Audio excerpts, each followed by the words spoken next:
Hindi pa nga kami nag-breakfast ng kaibigan ko, kaya pumunta kami ng mall at naghanap kami ng pang-breakfast. Pagpasyahan namin pupunta kami ng food court kasi alam namin maraming pagpipilian na pagkain. Gusto ko rin sana kumain ng rice pero naisipan ko diet pala ako kaya wag na lang, mamaya na lang lunch. Kaya nag-iikot na muna kami at naghahanap kami ng makakain namin. Kaya napagpasyahan ko rin na mamayang gabi na lang ako kakain ng gusto kong pepper lunch. Sobrang aga namin kaya naabutan namin tong pepper lunch niya, sarado pa pala. Kaya sabi ko KFC na lang, kaso sarado pa pala, kakabukas lang pala nila. At ang plano talaga namin is mag-KFC kami mamayang tanghalian. Pero hindi rin natuloy kasi dalawa lang kami ng kaibigan ko at sobrang dami ng kakainin namin pag dalawa lang kami. At ang hinahanap talaga namin dito is yung mura lang pero mabubusog ka. At magte 10 o'clock na pala ito sa oras na to. Kaya sabi namin maghanap kami ng pagkain na hindi sobrang bigat sa tiyan. Kasi nga ang plano namin kakain kami ng KFC para may kasama kami mamayang iba naming kaibigan. At ang ikakaganda lang talaga dito, marami kang pagpipilian kaya lang sarado pa yung ibang pagkainan. At ito nga yung isang panghuli ang nakita namin. Nakahanap pala kami ng murang-mura lang pero busog na busog ka.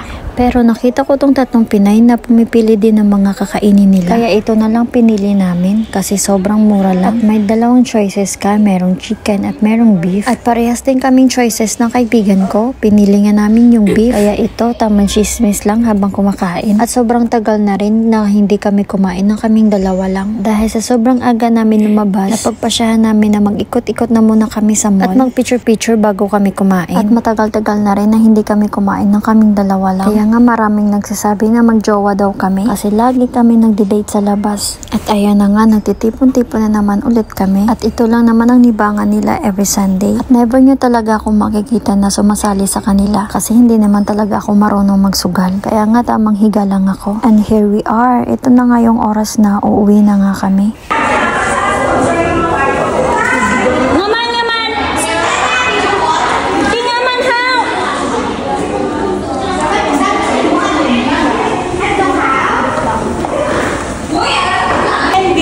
Di man doon, gusto kita na ni Kapisan, kaya nagawan na. Uroy nga nagmala.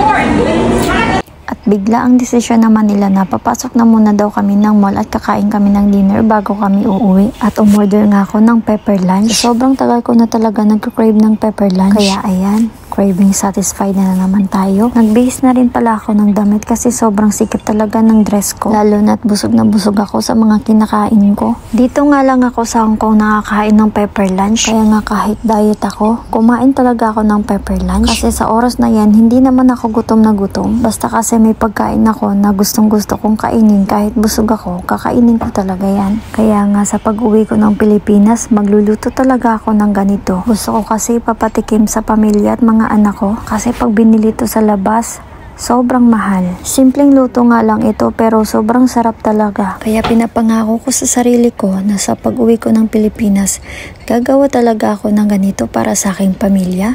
At para makatikim din sila ng pagkain na kinakain ko dito sa Hong Kong. Sobrang init nga lang pagkakainin mo yan. Kitang-kita yun naman na niluwa ko kasi sobrang init pala talaga. Mukha kasi siyang piniprito pa. Kasi nga nakalagay talaga yan sa sizzling plate. At gustong gusto ko talaga bumili ng mga sizzling plate na to para pag uwi ko ng Pilipinas, maluluto ko yung gusto ko. Excited na tuloy ako umuwi ng Pilipinas at magluto ng mga ganitong pagkain. Mga magkano kaya sa Pilipinas pag ganitong mga pagkain? Tsaka sa amin kasi sa Mindanao, hindi ko naman talaga alam kung saan bumibili ng mga pagkain na to. At salamat sa Panginoon na busog naman ako sa araw na to.